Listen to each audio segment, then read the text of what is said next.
ridiculous video, if I'm honest, but it's something I'm kind of quite interested in. So it's about food waste, and the Italians are brilliant for not wasting anything. So there is a spaghetti dish which is Sicilian, and it's basically just pasta and a little bit of oil and breadcrumbs.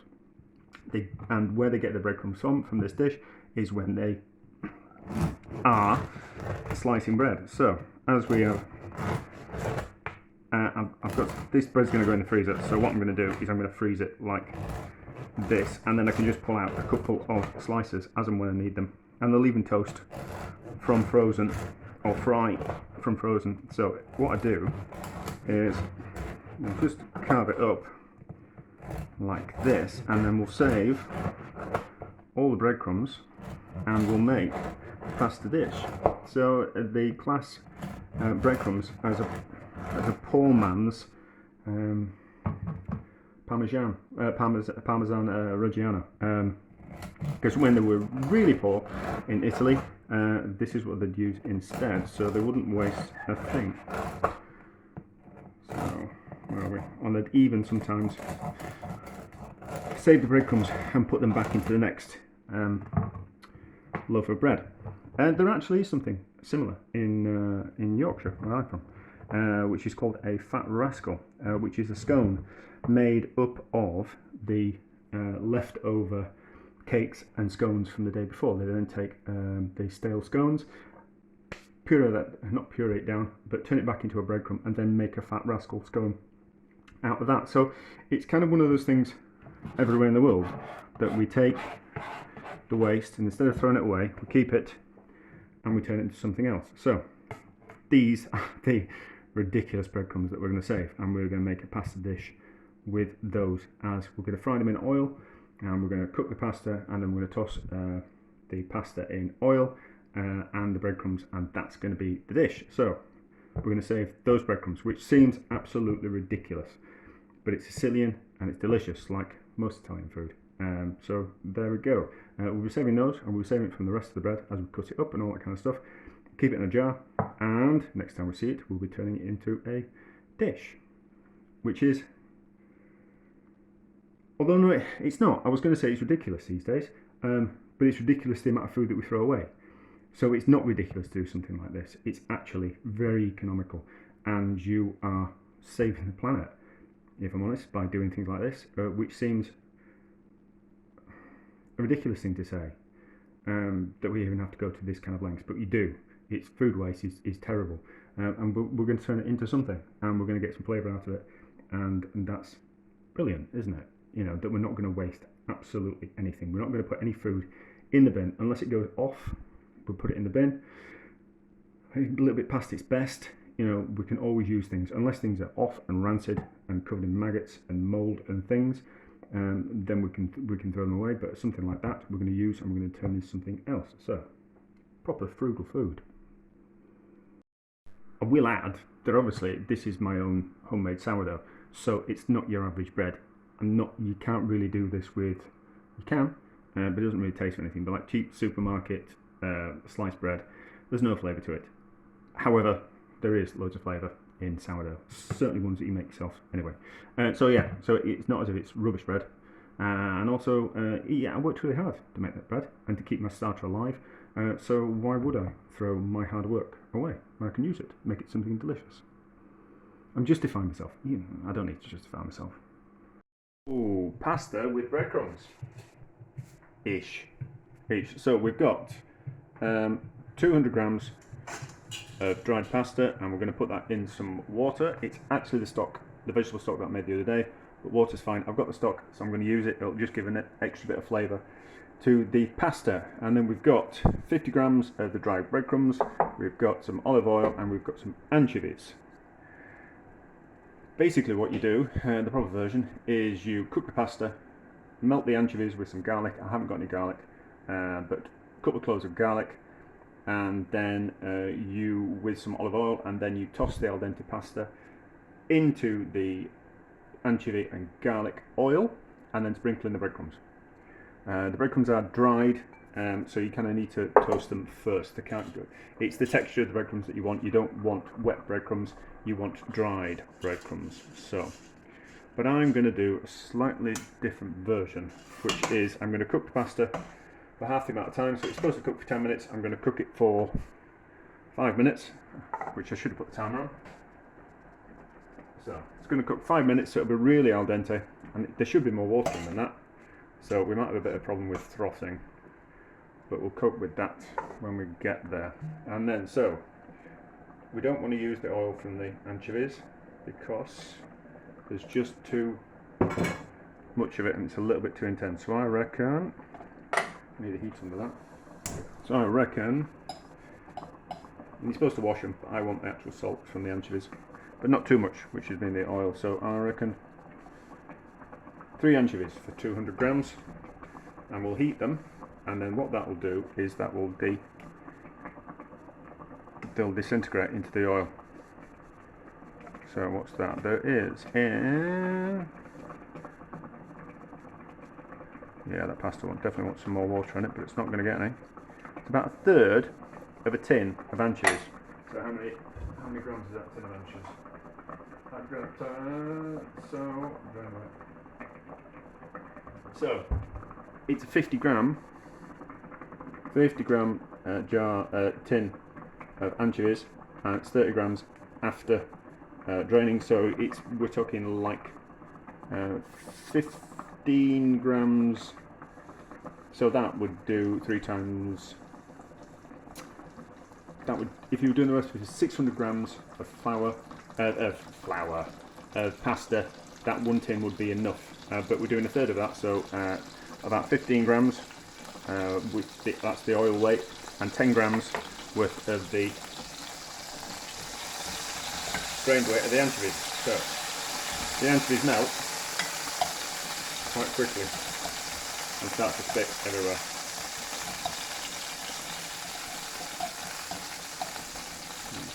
Shall we give another anchovy? Yeah, I think we'll get away with another anchovy. Still about the same weight. About a third of a tin of anchovies. A third of a tin of a 50 gram tin of anchovies. As you can see, that all disappears kind of quite quickly. So we just need to be careful about the amount of salt that we put in things today, because we're using anchovies as a flavouring and a seasoning. And what I'm going to do a little bit different is we're going to cook the pasta to really al dente, and we're going to finish off the cooking for the pasta in that pan with the anchovies and the garlic.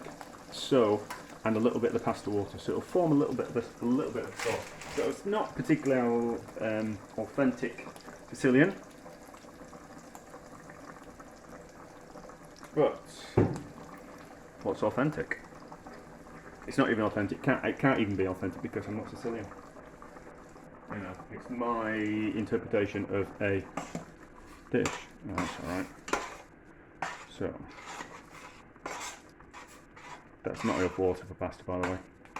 But I was thinking about this, and I was thinking about the use of lots of Italian chefs use the water from the pasta pan to make the sauces, and I kind of think, oh yeah, that's kind of quite interesting.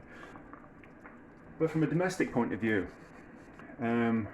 it's not really applicable and doesn't work in the same way.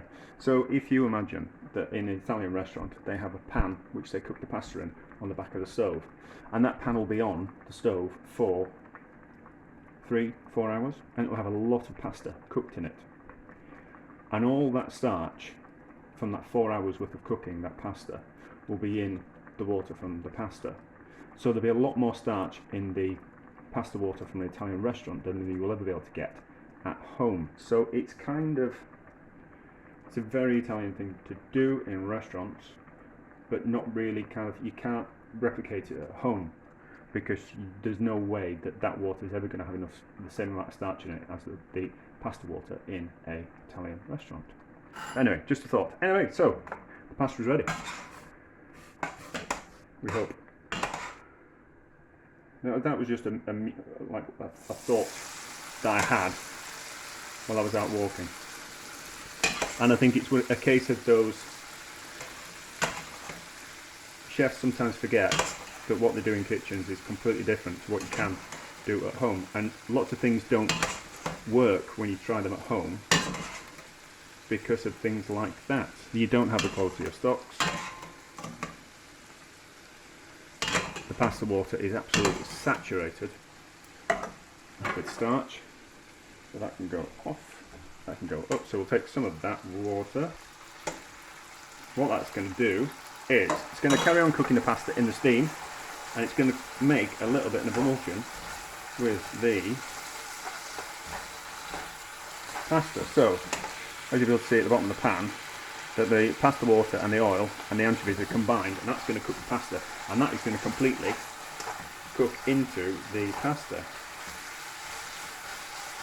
So what we're aiming for is, by the time that the pasta is cooked, all the water will have evaporated, so all that flavour will have gone into the pasta. Because just to add the pasta to the anchovy oil, it's not really going to penetrate the pasta. But these are my thoughts anyway on it.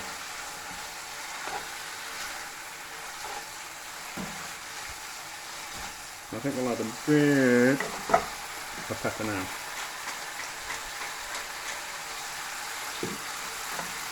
Cooking pepper actually changes it. So white pepper you tend to add at the start of the cooking process, and black pepper you tend to use at the end because it's a lot more fragrance, and you lose that fragrance when you cook it.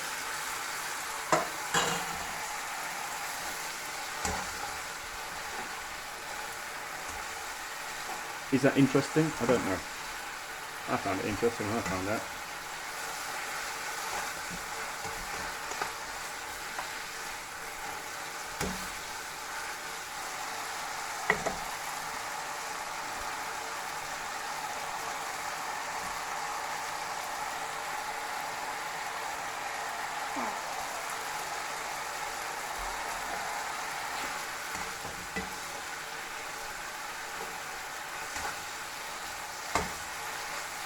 It's a long time it's been ready as that.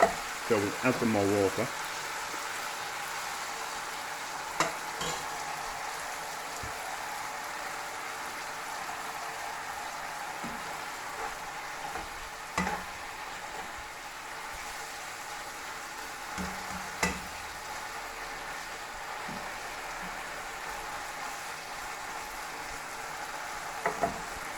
So starch is going to come out of the pasta, and it's going to mingle with the pasta water that we're cooking it in. So it'll create a little bit of a sauce with the oil. You see there, it's starting to thicken up a little bit. So we won't evaporate off all the water. We'll use that as a bit of a sauce. Just the thought of just pasta with oil and anchovies and breadcrumbs, it's a bit boring, if I'm honest. So we'll just make a little bit of a sauce. So if it was like, I think that. So we'll get the pasta to the stage where it's cooked, and that's about as much liquid as we want left. And then it'll form some kind of half-decent sauce. Nearly there. And get away with a bit more water.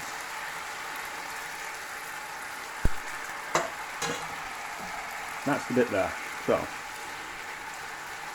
that's what we refer to as an emulsion, which is when the oil and water have boiled together and they have emulsified, emulsification, so a emulsified sauce.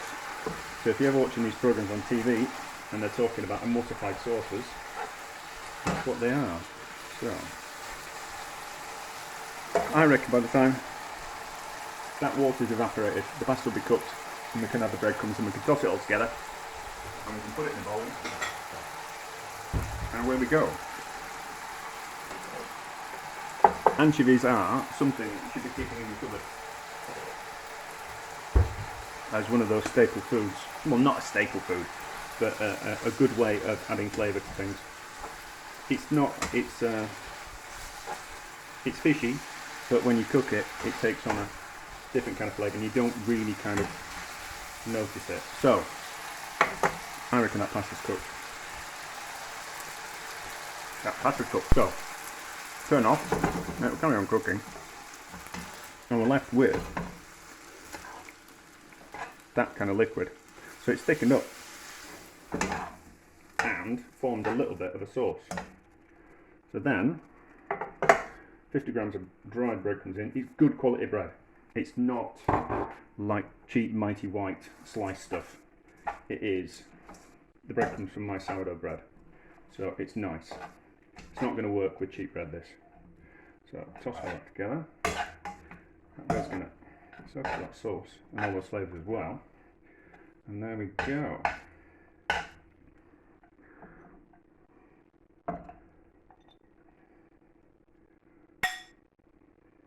Pasta with breadcrumbs.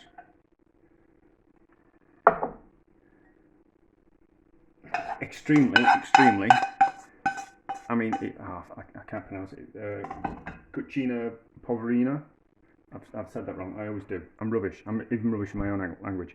But that is proper peasant food from the south of Italy. I nearly said France. But there you go. So that's that. And there we go. So pasta with breadcrumbs, which is relatively straightforward. And if you've only got a few ingredients in the house, the thought of just eating just cooked pasta is kind of quite bad. But if you've got a few little ingredients in the house, you can do something with it and make it kind of quite an easy tea. I suppose I could make it down to like a one-pan dish. We could faff around and we could make it like a one-pan dish. So drain off the pasta, keep the pasta water, and then cook the pasta back in that pan with the anchovies and all that kind of stuff. So we could make it like a one-pan dish. But there you go. So not the kind of dish that you're going to see on restaurants, unless you go to Sicily, which we did, and it was lovely, and it was on the menu. And they use lots of breadcrumbs instead of cheese in Sicily, because it's a very poor part of the world where it was. So there we go, pasta with breadcrumbs, a Sicilian classic, and relatively easy and cheap to put together. And you interested in that? I am.